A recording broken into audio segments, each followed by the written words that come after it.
Donc, on essayait de comprendre ce qui devait être payé. Je m'imagine si vous êtes au chômage, si vos heures sont réduites ou vous vous préoccupez de votre industrie, vous vivez peut-être des moments difficiles avec des décisions ardues. Bien trop de Canadiens ont ces conversations. Regardez un peu les chiffres. La semaine dernière, tout près d'1 million de personnes ont demandé de l'assurance-emploi. La vérité difficile, c'est que les gens sont dans la rue à cause de ce virus et se préoccupent de l'avenir. J'aimerais que vous sachiez que nous serons là. Vous pouvez compter sur nous. Notre gouvernement fait tout ce que nous pouvons faire pour pouvoir vous soutenir. La Chambre des communes a adopté un projet de loi d'urgence pour aider les gens le plus rapidement possible. Le projet de loi est maintenant devant le Sénat. J'espère que son adoption va se faire rapidement pour qu'on puisse aider les Canadiens dès que possible. On aura plus de détails pour vous cette semaine et d'autres mesures à annoncer. Et ce n'est qu'un début. Mais cette nouvelle loi nous permet de prendre les mesures nécessaires pour vous appuyer tout de suite. On va notamment bonifier l'allocation canadienne pour enfants et reporter de 6 mois la date de remboursement des prêts et bourses étudiants. Et surtout, avec cette loi, on introduit la nouvelle prestation canadienne d'urgence. Cette allocation remplacera les 2 allocations qu'on a annoncées la semaine dernière, soit l'allocation de soins d'urgence et l'allocation de soutien d'urgence, pour simplifier le processus. Comme je l'ai dit depuis le début, à mesure que la situation évolue, on s'ajuste pour mieux vous aider. La prestation canadienne d'urgence donne 2 000 $ tous les mois pour les prochains 4 mois aux travailleurs qui sont privés de leur chèque de paie à cause de la COVID-19. Donc, si vous avez perdu votre emploi, que vous travaillez à temps plein ou à contrat, ou que vous soyez travailleur autonome, cette prestation est là pour vous. Si vous êtes malade ou en quarantaine, ou si vous prenez soin de quelqu'un qui a la COVID-19, cette prestation est là pour vous. Si vous devez rester à la maison sans toucher de salaire pour prendre soin de vos enfants ou de vos aînés, cette prestation est là pour vous. Et même si vous avez encore un emploi, mais que vous ne recevez pas de rémunération à cause de cette crise, la nouvelle prestation canadienne d'urgence est là pour vous. Un portail en ligne pour soumettre les demandes sera lancé le plus rapidement possible. Et les gens commenceront à recevoir de l'argent dans les 10 jours après avoir présenté leur demande. The Canada Emergency Response Benefit.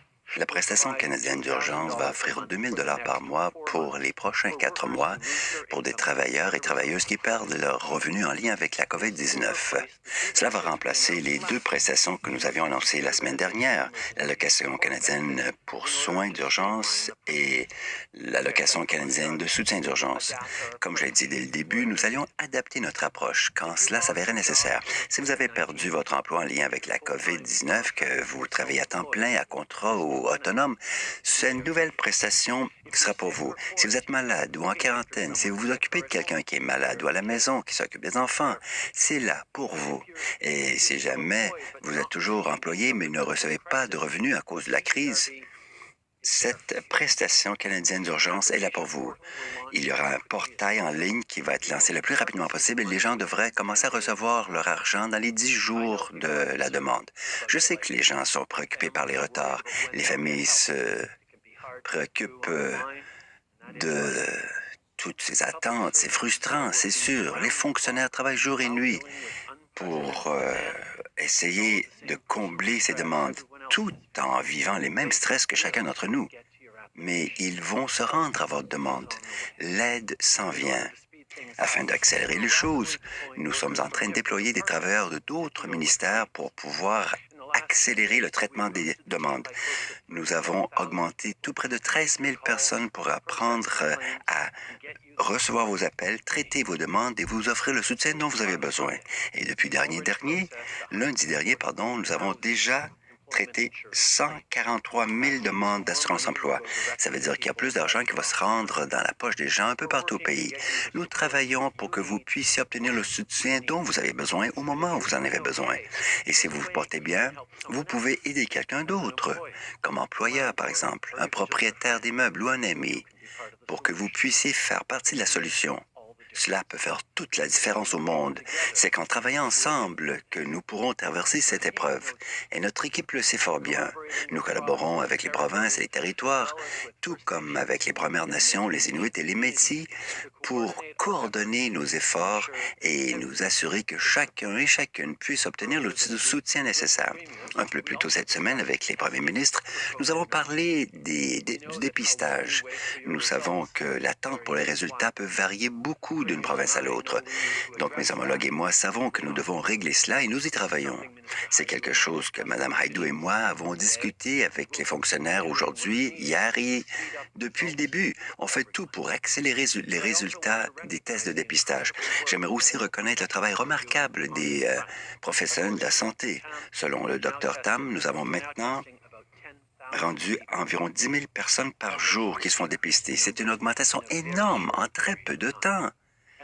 Et c'est grâce aux gens qui travaillent jour et nuit d'un océan à l'autre pour obtenir ces résultats. En même temps, nous aidons les entreprises, les laboratoires et les institutions scientifiques produire et fournir ce dont nous avons besoin, les ventilateurs, les masques, les vaccins et les drogues antiviraux.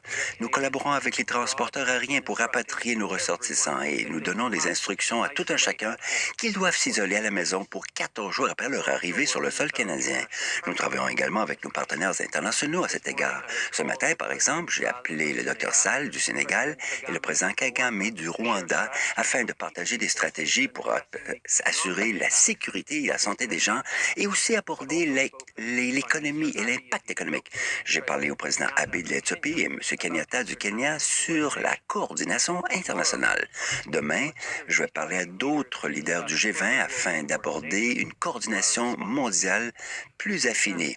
C'est absolument essentiel que les Canadiens aient accès aux dernières informations.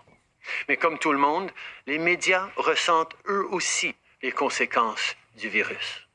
Pour faire en sorte que les journalistes puissent continuer à faire leur travail, qui est encore plus essentiel en temps de crise, notre gouvernement annonce aujourd'hui des mesures pour les appuyer.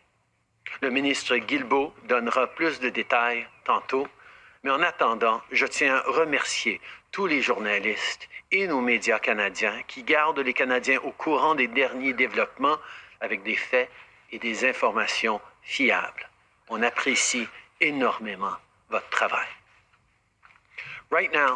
Pour l'instant, il est plus important que jamais que les Canadiens et les Canadiennes puissent obtenir les meilleures informations disponibles. Afin de s'assurer que les journalistes puissent continuer leur travail essentiel, nous annonçons de nouvelles mesures afin de les soutenir. La ministre Guilbeault en aura davantage à dire sous peu, mais j'aimerais peut-être prendre un moment pour remercier nos journalistes et les médias pour tout ce qu'ils font, aujourd'hui et tous les jours. Par-dessus tout, la façon la plus importante que nous pouvons travailler ensemble, c'est en se séparant. La distance sociale est notre meilleur outil pour empêcher la propagation du virus. Je sais que les gens voient les graphiques sur l'efficacité de la distanciation et les nouvelles cartes qui vont cartographier la propagation du virus. Chaque fois que vous allez à la télé ou en ligne, vous lisez quelque chose de nouveau. Moi, c'est mon cas. Et vous voulez savoir ce qui nous attend, n'est-ce pas? C'est normal. Aujourd'hui, je vais obtenir les dernières simulations de l'Agence de santé publique du Canada et nous allons discuter comment mieux et plus fluidement, disons, partager ces renseignements avec vous. Si vous voulez avoir les tout derniers renseignements, est-ce que demain nous réserve?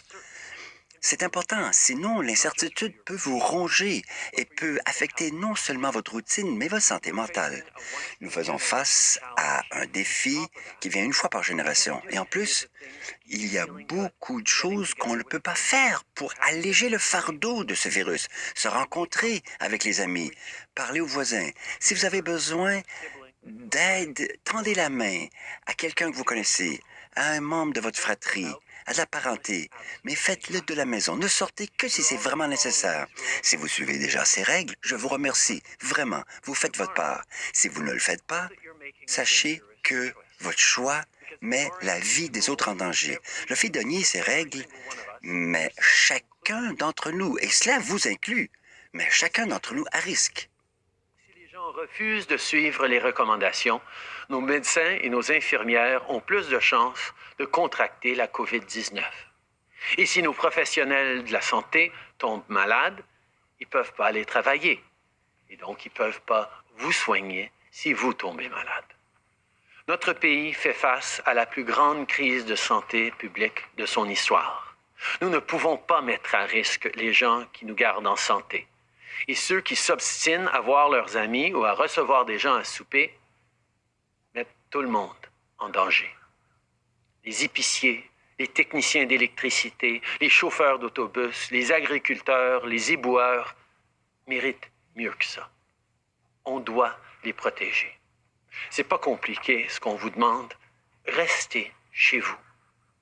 Si vous devez absolument sortir, gardez une distance de 2 mètres les uns des autres. Et si vous revenez d'un séjour à l'étranger, rentrez directement chez vous et restez là pendant au moins 14 jours. Ça s'applique à tout le monde. Pour passer à travers, on doit tous veiller les uns sur les autres et on doit tous faire notre part. Je sais qu'on peut y arriver. Je sais que les Canadiens sont à la hauteur de la situation. Merci. Bonjour, M. Trudeau, Louis Blouin de Radio-Canada.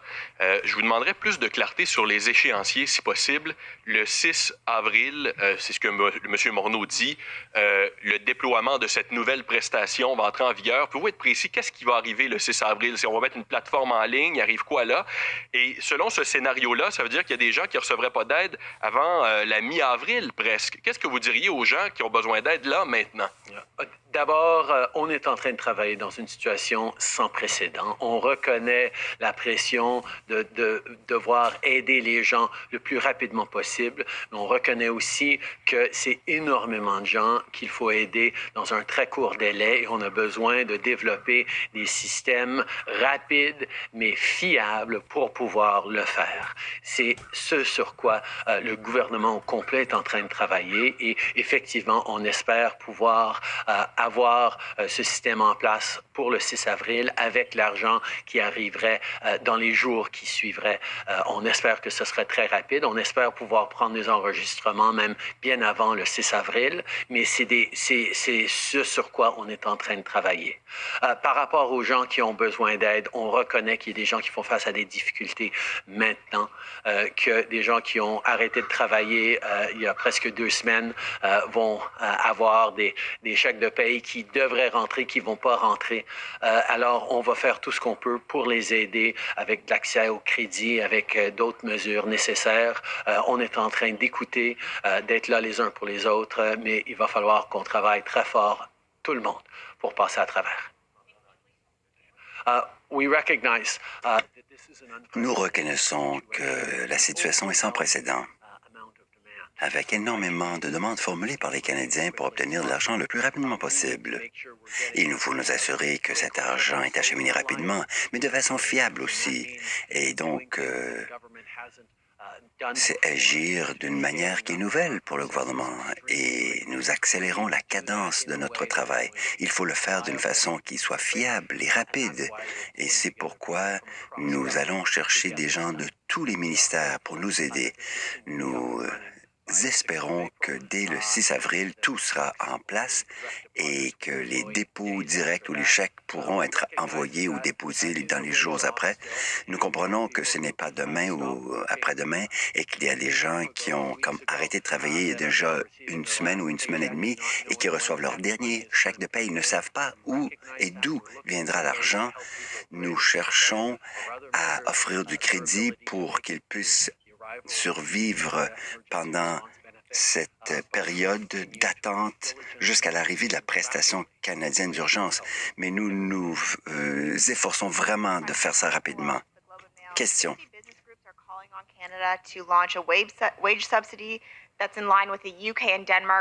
Le Danemark et la Grande-Bretagne ont proposé une subvention salariale de 70 à 80 et cela semble un moyen plus efficace et plus rapide que votre prestation. C'est qu'il y a des gens qui sont mis à pied dès aujourd'hui. Il y a des gens Donc, plutôt que de mettre les gens à pied, cette subvention salariale permettra aux employeurs de maintenir leur masse salariale. Pourquoi ne pas adopter ce modèle-là? Réponse. Nous cherchons une aide directe pour les entreprises. Nous comprenons que dans une situation idéale, les entreprises n'auraient pas à mettre à pied leurs employés et les gens n'auraient pas à ressentir qu'ils ont perdu un emploi et qu'ils n'auront pas d'emploi au retour de la crise. Donc, nous travaillons de concert avec les groupes d'affaires, les PME, nous entendons leurs préoccupations et nous regardons de très près les modèles proposés dans d'autres pays, tels que le Danemark, l'Allemagne et d'autres, et nous examinons comment nous pourrions adapter cela à notre contexte canadien. Nous en aurons davantage à dire à cet égard dans les jours qui viennent. Les gens ne perdraient pas leur emploi à cause de cette situation, à cause de cette crise, que les employeurs ne devraient pas laisser aller des gens. Et c'est quelque chose qu'on est en train d'essayer de résoudre avec eux. On reconnaît qu'il y a des modèles qui fonctionnent en Allemagne, au Danemark. On a aider plus directement par ces mesures de la prestation canadienne d'urgence, mais on sait qu'on peut aussi et on va aussi faire des choses directement pour les petites entreprises et on aura plus à dire dans les jours à venir. Monsieur Trudeau, je sais que vous venez de parler d'un soutien plus direct pour les entreprises, mais pourriez-vous être plus concret? Parce que cela va être annoncé plus tard cette semaine. Mais il y a beaucoup de mises à pied. Il y a des gens à la maison qui ne peuvent pas se permettre de payer leur loyer. Et cela, c'est dû très bientôt. Quelle aide concrète est disponible maintenant, aujourd'hui, pour les gens à la maison qui ne peuvent pas payer leurs factures? Réponse. Pour les entreprises, nous avons agi très rapidement pour que le crédit soit disponible pour les aider à traverser cette crise, pour qu'ils puissent avoir plus de liquidité en ce moment de ralentissement économique important. Pour les gens à la maison, nous reconnaissons que le fait d'assouplir les règles autour du crédit, ce serait une possibilité. Nous avons agi à cet égard. Nous savons que les gens sont incertains. Ils sont craintifs que leur dernier chèque de paye d'il y a 2 semaines, la semaine dernière, commence à rentrer et ils ne savent pas d'où viendra le prochain chèque. C'est pourquoi la prestation canadienne d'urgence va être acheminée vers eux pour leur offrir 2 000 $ par mois pendant 4 mois pour que nous puissions traverser ces moments difficiles ensemble. Monsieur le Premier ministre, vous en êtes maintenant à votre 14e journée d'isolement. Est-ce que c'est donc dire que vous en serez libéré dès demain et est-ce que votre conjointe a toujours des symptômes? Merci pour la question. Sophie se sent énormément mieux et les enfants et moi n'ont toujours pas de symptômes. Nous allons et nous continuons de suivre toutes les recommandations des experts en santé. Ça veut dire qu'à chaque jour, on continue de suivre les recommandations et si la situation change, on va vous laisser savoir. Good morning, Prime Minister. Janet Silver, Global News.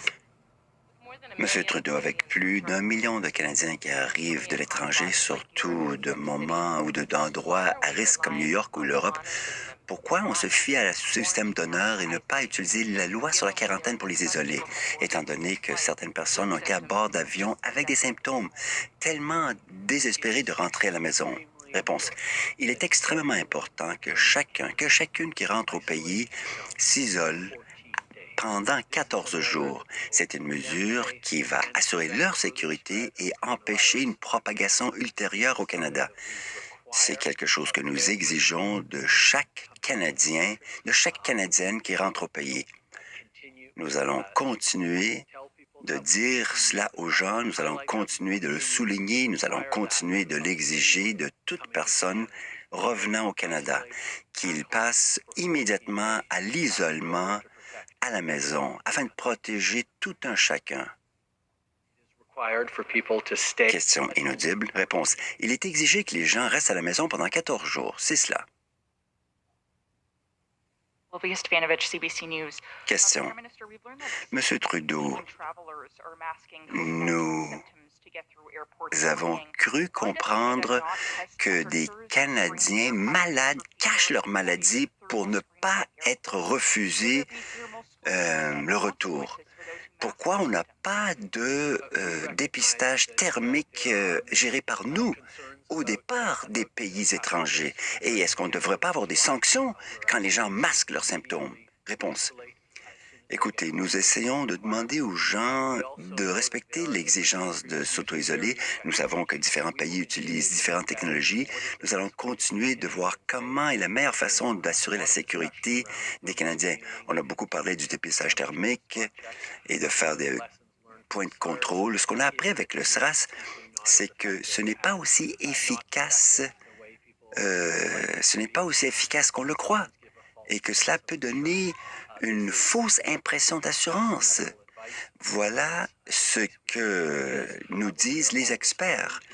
Nous sommes toujours ouverts à d'autres opinions scientifiques qui formuleraient d'autres recommandations et nous choisirons que comment nous agissons et comment nous déployons nos ressources sont vraiment selon les meilleurs conseils médicaux pour protéger les Canadiens. Question. Mais M. Trudeau, est-ce que les passagers ne devraient pas vivre des conséquences? Est-ce qu'ils ne devraient pas signer un document pour s'assurer qu'ils soient dans l'auto-isolement? Comment l'assurer? Réponse. Nous savons que les gens doivent s'auto-isoler au moment d'atterrir au Canada. Ils sont d'accord en lien avec une attestation au moment de l'entrée et ils promettent l'auto-isolement. C'est important à noter. Et les Canadiens qui ont des symptômes ne pourront pas monter à bord d'avion. C'est une mesure difficile pour beaucoup de gens, beaucoup de familles, mais il nous faut nous assurer que nous faisons tout en notre pouvoir pour maintenir la sécurité canadienne. Question. Mais il y a des gens qui masquent leurs symptômes. Quelles sont les conséquences? Réponse. Nous ferons le nécessaire et nous avons expliqué aux gens qu'est-ce qu'ils doivent faire afin de maintenir leur propre sécurité et de protéger leurs concitoyens. On va maintenant passer aux journalistes sur la ligne. Modératrice, c'est à vous. Merci. Thank you. If you have a question, please press star 1 on your telephone keypad.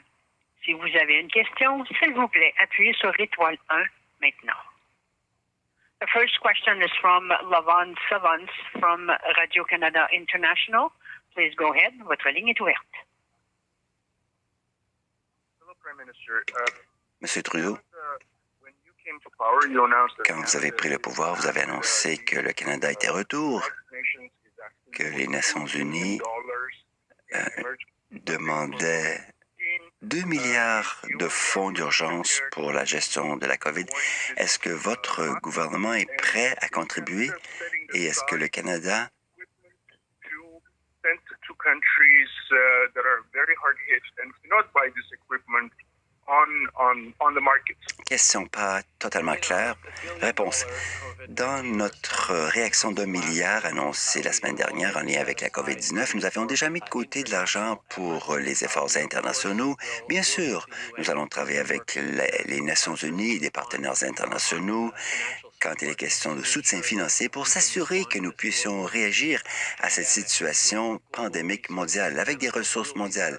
Le Canada sera là, va participer, assurément. Et je pourrais également souligner, quant à votre deuxième question, que nous sommes en train d'accélérer la production de l'équipement de protection, des appareillages médicaux, des médicaments. Nous savons, par exemple, qu'il y a un besoin de plus de cela ici au Canada, mais le monde entier vit cette demande. Nous ferons partie de la solution, non seulement pour s'assurer que nous ayons tout l'équipement dont nous avons besoin pour nos propres citoyens, si jamais la situation devait s'aggraver, mais j'ose espérer que nous pourrons également avoir de l'équipement et des médicaments à partager avec les régions vulnérables du monde qui auront un besoin désespéré de ces équipements.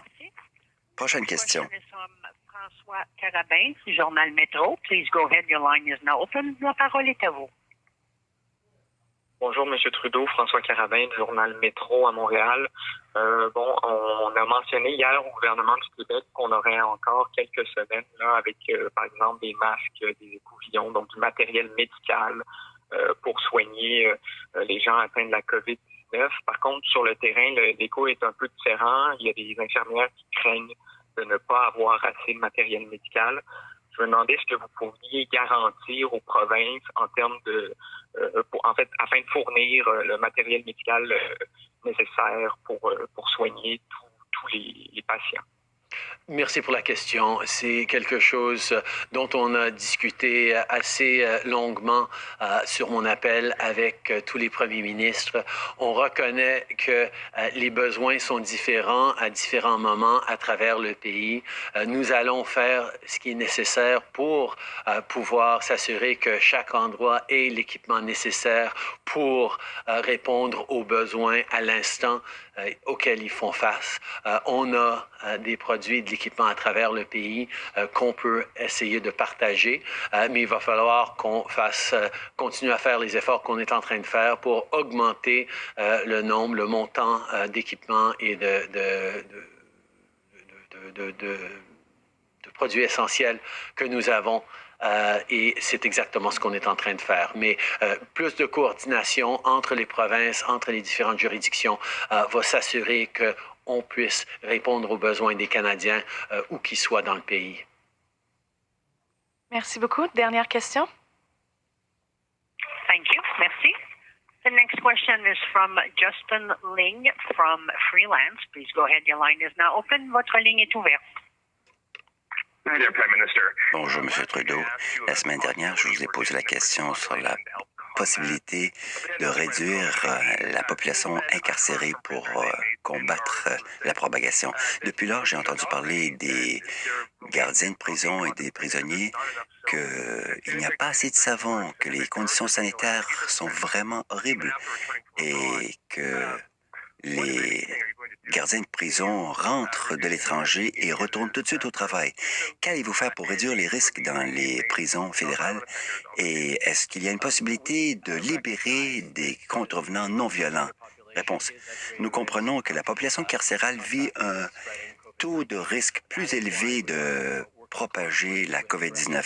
C'est pourquoi nous travaillons en étroite collaboration avec Corrections Canada pour s'assurer que nous puissions adopter des mesures pour assurer à la fois la sécurité du personnel qui travaille dans les prisons, tout comme les résidents de ces institutions carcérales, pour que nous puissions assurer leur sécurité et leur santé.